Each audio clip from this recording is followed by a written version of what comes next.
എടാ, എനിക്ക് നിങ്ങളോട് ഒരു കാര്യം പറയാനുണ്ട്. എന്ത് കാര്യം? എന്താ നിന്റെ പുതിയ കണ്ണുമ്പോൾ തന്നെ പേടിയാവുന്നു. സൗണ്ട് അകത്ത് ആരോ ഉണ്ട്. വാ നമുക്ക് തിരിച്ചു പോകാം. നിക്ക്, ദേ നോക്ക്. വാതിലിന്റെ അടിയിൽ എന്തോ കിടക്കുന്നു. ഒരു പേപ്പർ ആണല്ലോ. അയ്യോ, ഓടിക്കോ.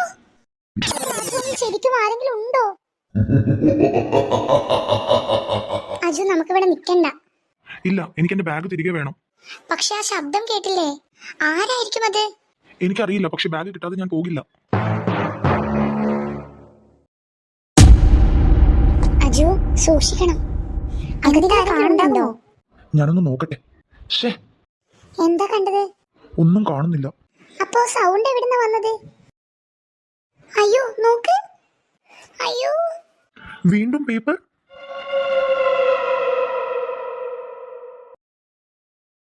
എന്താ അജു എഴുതിയിരിക്കുന്നേ? ബാഗ് വേണമെങ്കിൽ നാളെ വരൂ. ഞാൻ പറഞ്ഞില്ലേ, അകത്ത് ആരും ഉണ്ട്. പക്ഷെ വാതിൽ പൂട്ടിയല്ലേ ഇരിക്കുന്നേ. അപ്പൊ പേപ്പർ എങ്ങനെ പുറത്തേക്ക് വരുന്നേ? ഒരു കാര്യം ചെയ്യാം, നമുക്കിതൊക്കെ ടീച്ചറോട് പറഞ്ഞാലോ? വേണ്ട. അതെന്താ? അപ്പോൾ ഈ രഹസ്യം ആരും കണ്ടെത്തില്ല. എനിക്കിതൊന്നും ശരിയായിട്ട് തോന്നുന്നില്ല. നിക്ക്, നാളെ നമുക്ക് വീണ്ടും വരാം. ഒരു മിനിറ്റ്. എന്താ? ആ ജനൽ നോക്കൂ. ഞാൻ പറഞ്ഞില്ലേ, അകത്താരോ ഉണ്ട്. എന്നാലും ആരായിരിക്കും അത്?